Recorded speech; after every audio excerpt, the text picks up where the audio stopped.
Hey everybody, I've got a big announcement, really exciting news. So for a while now, I've been talking about the possibility of doing an Eric's Trains custom O-scale locomotive. At first, we were going to do it through MTH, and then it shifted over to Lionel. Well, I'm really excited to announce that it's finally going to happen. We're going to be making the first Eric's Trains custom O-scale locomotive this year in 2022, and the locomotive we've decided to do is a Lionel ES44. So what I want to do real quick is show you what the locomotive is going to look like when it gets made, and then give you all of the ordering information so that you have that. And then once we're done with that, we'll get into the story of this model and how it came to be and all that kind of stuff for those of you who might be interested. All right, so the Lionel Eric's Trains Appalachian and Western ES44 is going to be sold through Legacy Station, which is the local train store that I buy most of my trains from. The pre-order price on this locomotive is going to be $629.99, $629.99, and that's basically the same pre-order price that you would pay for any other ES44 that Lionel is offering right now. There's really no difference between the price of a cataloged ES44 and this custom run ES44. Now, this is really important. The cutoff date for pre-ordering the Eric's Trains ES44 is February 14th, 2022, Valentine's Day 2022.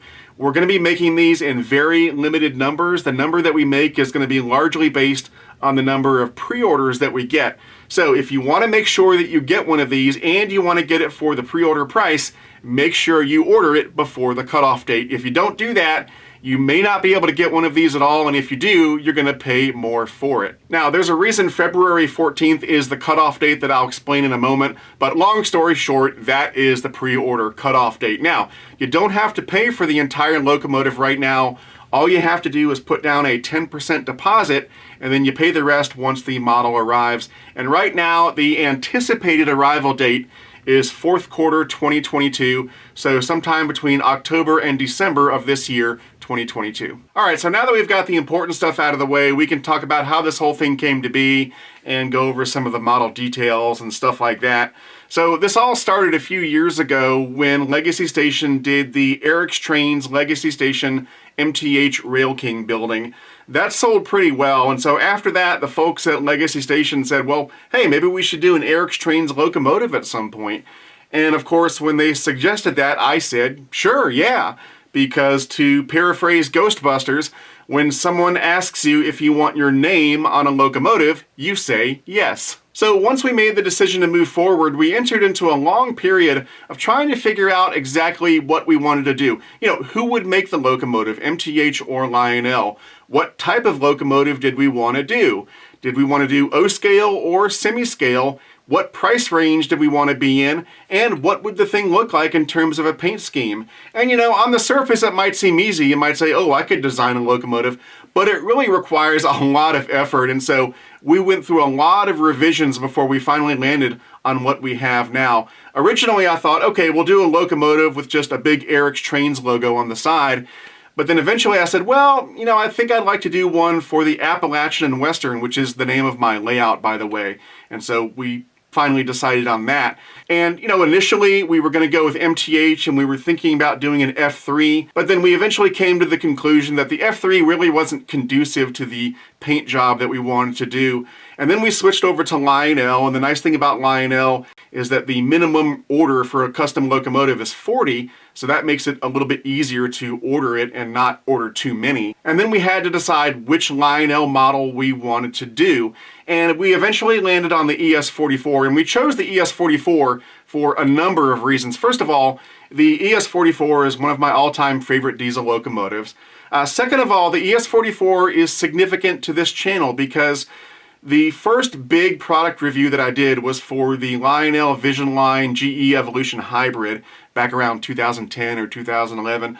Before that video, you know, my channel was around, but it wasn't that big and it wasn't getting that many views. But that video about the Evolution Hybrid really put my channel on the map, and for that reason, it's always been a significant video and a significant locomotive.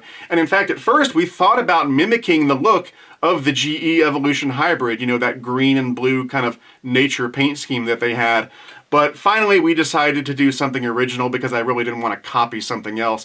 But that made it take longer because designing your own paint scheme takes a whole lot longer than just doing an existing road names paint scheme. Another reason why we chose the ES44, and this is a big one, is because the scale ES44 is a model that I myself would buy and run on my layout. You know, we got a lot of suggestions on what to do from various people. A lot of people wanted a smaller and slightly more affordable Lion Chief model, maybe a Berg or a diesel or something like that. Some people wanted a full O-scale steam locomotive. Well, we couldn't do a steam locomotive in O-scale because that would be way too expensive. I mean, $630 for a diesel is a lot of money.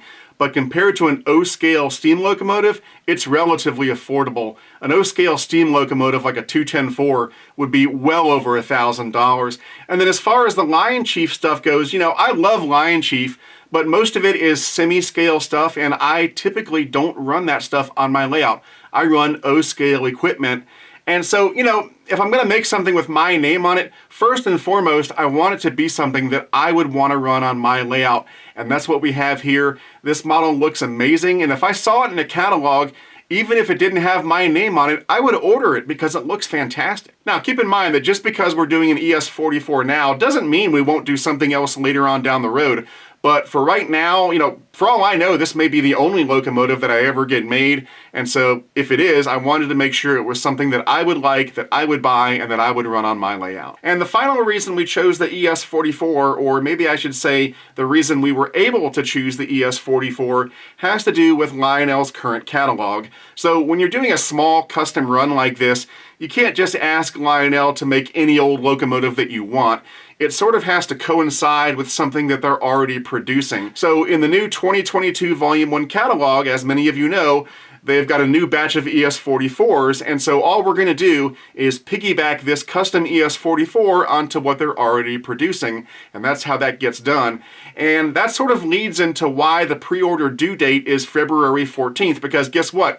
The pre-order due date for the regular catalog, the 2022 Volume 1 catalog, is also February 14th. So all those orders have to be in at the same time so that Lionel can send those off to the factory and get them all made at once. All right, now let's talk about the design and the look of this model, which was really the result of a collaborative effort between myself, Valerie over at Legacy Station, the folks at Lionel, of course, and my friend Tony Lamanna, who's actually a supporter of this channel, and he's a graphics designer. He was able to do a lot of the initial renderings and so forth so that we could get the best idea over to Lionel to show them what we wanted it to look like, because, of course, once you get it to Lionel, they have to redesign it on their end, and then there's a sort of a back and forth where you try to get it tweaked out and get it looking exactly as you want it to look before it goes into production. So we all had some input, and of course I had the final say. I had to approve it, and ultimately we ended up with something that I was really happy with, and everybody sort of did their part. It was a lot of fun. It was also kind of stressful because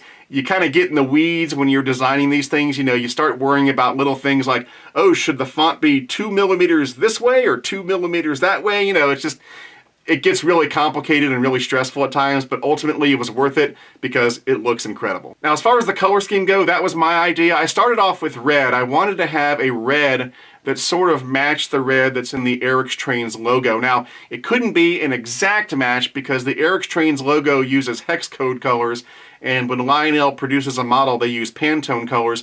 But we got a pretty close approximation, and I'm really happy with it. And then I wanted some white, and then I thought it would be really cool to have a silver fuel tank and trucks and so forth, and that's what we ended up with. And then I thought, well, it'd be cool to put some safety striping on the front, and we did that, and it looks incredible. So yeah, everything sort of came together. Everybody had their input, and it all ended up great. So I'd like to put a big thank you out there to Valerie and Tony and the folks at Lionel for all coming together and getting this thing done and making it look so great. Now, as I mentioned a moment ago, the road name on this ES44 is Appalachian and Western, and I chose that because that's the name of my layout. It's called the Appalachian and Western Railroad, and it has the made-up reporting marks of AWRX, which is also on the locomotive, right below the road number of 2006. And I chose that road number because 2006 was the year that I started the Eric's Trains YouTube channel. For a while, I was thinking about having a road number of 2022, but ultimately I settled on 2006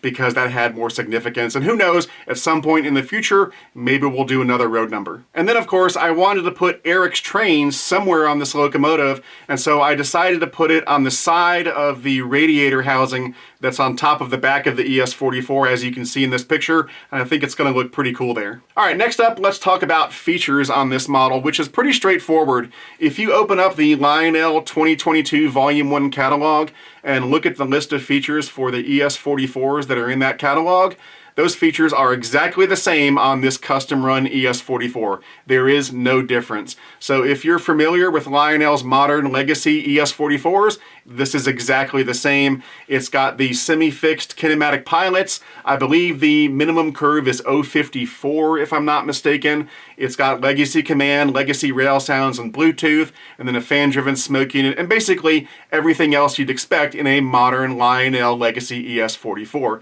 Now, at one point, we were trying to see if I could go up to Lionel and record some custom audio tracks for the Crew Talk sounds. That would have been really, really cool, but that fell through because it was going to be more expensive, which would make the model more expensive, and so ultimately we had to drop that idea. But hopefully maybe at some point in the future, if we do another locomotive, maybe we'll be able to do that. That would be so cool. Now, by the way, as a side note, if you do want to hear my voice on a locomotive, a few years ago I was able to do the Crew Talk sounds for an MTH standard gauge set, and I did a video for that, so I'll put a link to that video in this video. You can check it out if you want to. All right, the last thing I want to talk about is the future. What's going to come after this ES44? Well, that all depends on how successful this custom run is. If we're able to sell enough of these and it's relatively successful, then we can do some more stuff in the future. I could see doing a matching caboose, maybe a matching boxcar. I'd like to do a non-powered ES44 to accompany the powered unit, and maybe even in the future we can do something smaller like an Eric's Trains Doodlebug using the new Lionel XMTH Doodlebug tooling. That would be super cool. But again, it all depends on how successful this first custom run is. So if you want one of these, make sure you go out and pre-order it. Like I said, you only have to put 10% down right now, and then you pay the rest when the models arrive. And again, the pre-order due date is February 14th, Valentine's Day, 2022. So I'm really excited about this thing. I can't wait until it arrives. Like I said, the estimated arrival date right now, at least, is fourth quarter of 2022, which will be October to December of this year. Now, that's an estimate, you know, with COVID and all the supply chain issues. That may change, but right now, that is the estimated arrival date, and I cannot wait. And again, not to beat a dead horse, but if you don't pre-order one of these things, chances are you won't be able to get one when they arrive, because the number that we have made is going to be based largely on the number of pre-orders that we get. Anyway, that's it for now. I hope you enjoyed this video. I'm Eric Siegel. Thanks for watching, and I'll see you next time.